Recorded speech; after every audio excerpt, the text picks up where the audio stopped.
तो तीसरी लहर की आशंका जाहिर की जा रही है, उसको लेकर तैयारियां कितनी की गई हैं सरकार की तरफ से, आम लोगों की जिम्मेदारी क्या बनती है, किस तरह से खुद को सुरक्षित रखा जा सकता है, इसी को लेकर चर्चा करेंगे। हमारे साथ डॉक्टर अरुण पांडे रहेंगे हेल्थ एक्सपर्ट के तौर पर, डॉक्टर सुमन भी हमारे साथ जुड़ चुकी हैं हेल्थ एक्सपर्ट के तौर पर। स्वागत है आप दोनों का। आगे हमारे संवाददाता भी जुड़ेंगे, उनसे भी बातचीत करेंगे। लेकिन डॉक्टर अरुण पांडे, आपके साथ शुरुआत करने जा रहे हैं। दूसरा जो फेज है, सेकेंड जो स्ट्रेन है, उससे हम पूरी तरह से अभी उबर भी नहीं पाए हैं, लेकिन तीसरे फेज का जिक्र अब हमारी बातों में होने लगा है, रिपोर्ट्स आने लगी हैं। कितने तैयार हैं हम? सबसे पहली बात तो ये है कि किसी भी पैंडेमिक ये जो चरण की बात करें, लहर की बात करें, तो ये आती है। जैसे पहली लहर, तीसरी लहर की जो बात हो रही है, और आती क्यों ये दूसरी तीसरी लहर? क्योंकि ये वायरस का जो लक्षण होता है, जो वायरस होता है, ये म्यूटेंट होता है। तो जब भी वायरस म्यूटेंट होके आता है, नया म्यूटेंट होता है, तो वो लहर के रूप में आता है, सामने सिम्टम्स लहर के रूप में लेके आता है। तो जैसे देखिए, पहली बार जब आया था 2019 में, पूरे दुनिया ने पहली बार ऐसे नोवेल कोविड वायरस को देखा था।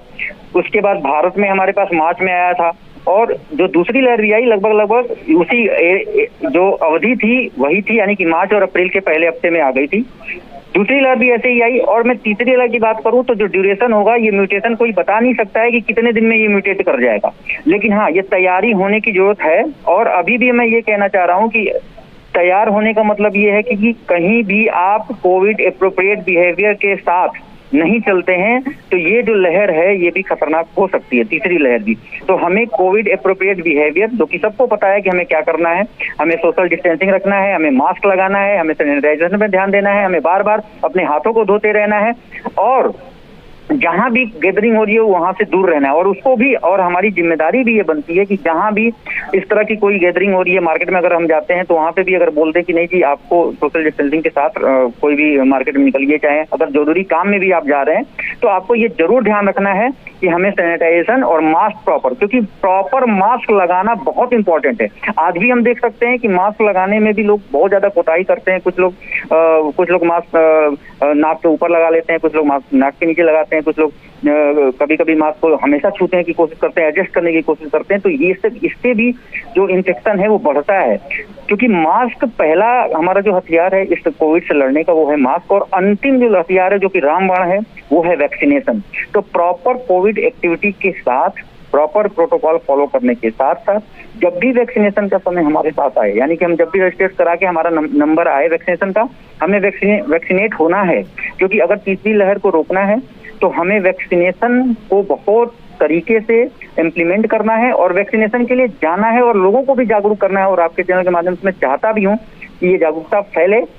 कोई भी वैक्सीन के प्रति कोई भी अगर भ्रांतियां फैल रही हैं या कोई फैलाने की कोशिश करता है, उस पर कोई भी आपको ध्यान नहीं देना है, क्योंकि ये वैक्सीन ही आपको इस कोविड काल से बचाने में सक्षम है।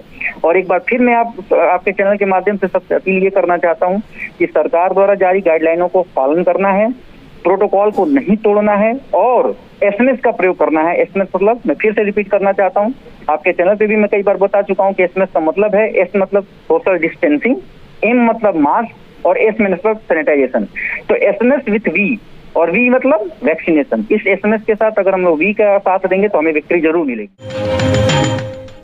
ब्रेक के बाद स्वागत एक बार फिर से। डॉक्टर अरुण पांडे साहब, आपके पास आना चाहूँगा। फर्स्ट स्ट्रेन हमने देखा जिसमें बहुत ज़्यादा मौतें नहीं हुई थी, लेकिन संक्रमण बहुत फैला था। सेकंड स्ट्रेन हमने देखा जिसमें मौतें भी बहुत ज़्यादा हुई, पॉजिटिविटी रेट को हमें पहुँचने तक, उसको बढ़ाने तक बहुत वक्त हमें लगा, उसको घटाने में हमें बहुत वक्त लगा। अब थर्ड स्ट्रेन की बात हो रही है। क्या सर इस थर्ड स्ट्रेन को टाला नहीं जा सकता है किसी तरीके से, या इसका आना लाजमी है?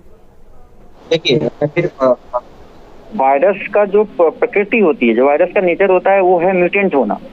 अब बैक्टीरिया या फिर फंगस में म्यूटेशन नहीं, इतना प्रायर नहीं देखा जाता, लेकिन वायरस का ये है कि म्यूटेंट होता है। तो ये जो दूसरी लहर भी आई थी वो म्यूटेंट होने के कारण आई, और तीसरी लहर या चौथी, कभी किसी भी लहर की अगर मैं बात करूं वायरस के इन्फेक्शन में, तो वो म्यूटेंट होने के कारण ही आती है। क्योंकि जैसे जैसे म्यूटेंट होता है, ये वायरस किसी न किसी तरह प्रेजेंट करता है, वो सिम्टम्स लेके आता है। दूसरी लहर में जो आपने बोला कि दूसरी लहर में मौत का दर बहुत ज्यादा था, इसलिए मैं बता दूं कि मौत का दर इसलिए भी ज्यादा हो गया कि जब ये म्यूटेंट होके आया उस समय कहीं ना कहीं हमारे पास लापरवाही ज्यादा थी।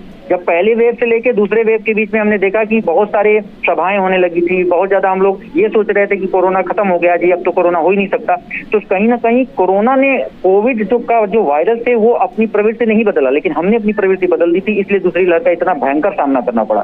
तो अपील मेरा फिर से एक है कि हमें कोविड रहेगा और ये ऐसा नहीं है कि इरेडिकेट नहीं कर सकते हम इसको, यानी कि ये म्यूटेंट होके आता रहेगा, सिम्टम्स जरूर कहीं ना कहीं कम होते जाएंगे क्योंकि हमारे इम्यून सिस्टम में भी बदलाव आएंगे, उसके अगेंस्ट हमारे अंदर एंटीबॉडी बनेगी। अगर हम वैक्सीन ले लेते हैं तो एंटीबॉडी हमारे अंदर शरीर में बन जाएगी। अगर पूरी लगभग 75% लोग वैक्सीनेट हो जाएंगे तो जाहिर सी बात है इसका जो असर है हमारे शरीर पे नहीं होगा, हर्ड इम्यूनिटी डेवलप हो जाएगी। बहुत ऐसी तमाम चीजें हैं जो हमारे अंदर हमारे शरीर में भी डेवलप हो जाएगी, जिसके कारण इसका जो सिम्टम्स आएगा तीसरे या चौथे लहर की वो कम हो जाएगा। लेकिन हाँ, मैं फिर बोलता हूँ कि जहां भी हमने अपने आप को संयम नहीं रखा, अपने आप में संयम का बर्ताव नहीं किया, तो जरूर ये कोविड अटैक करेगा। और ये तीसरी लहर जो आपने कहा कि रोक नहीं सकते क्या, मैं उसका उत्तर ये देना चाहता हूँ कि हाँ, हम रोक सकते हैं, लेकिन बस रोकने का ये है कि हमें अपने ऊपर सेल्फ इम्पोज्ड लॉकडाउन या सेल्फ इम्पोज्ड जनता कर्फ्यू अपने ऊपर लगाना पड़ेगा।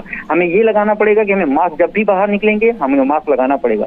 हमें जब भी कहीं भी जा रहे होंगे तो हमें सोशल डिस्टेंसिंग का ख्याल रखना पड़ेगा और बार बार हाथ धोना पड़ेगा और वैक्सीनेट अपने आप को कराना पड़ेगा। इससे हम लोग अगर कोविड एप्रोप्रिएट बिहेवियर का पालन करते हैं तो हम लोग रोक सकते हैं इसकी भयावह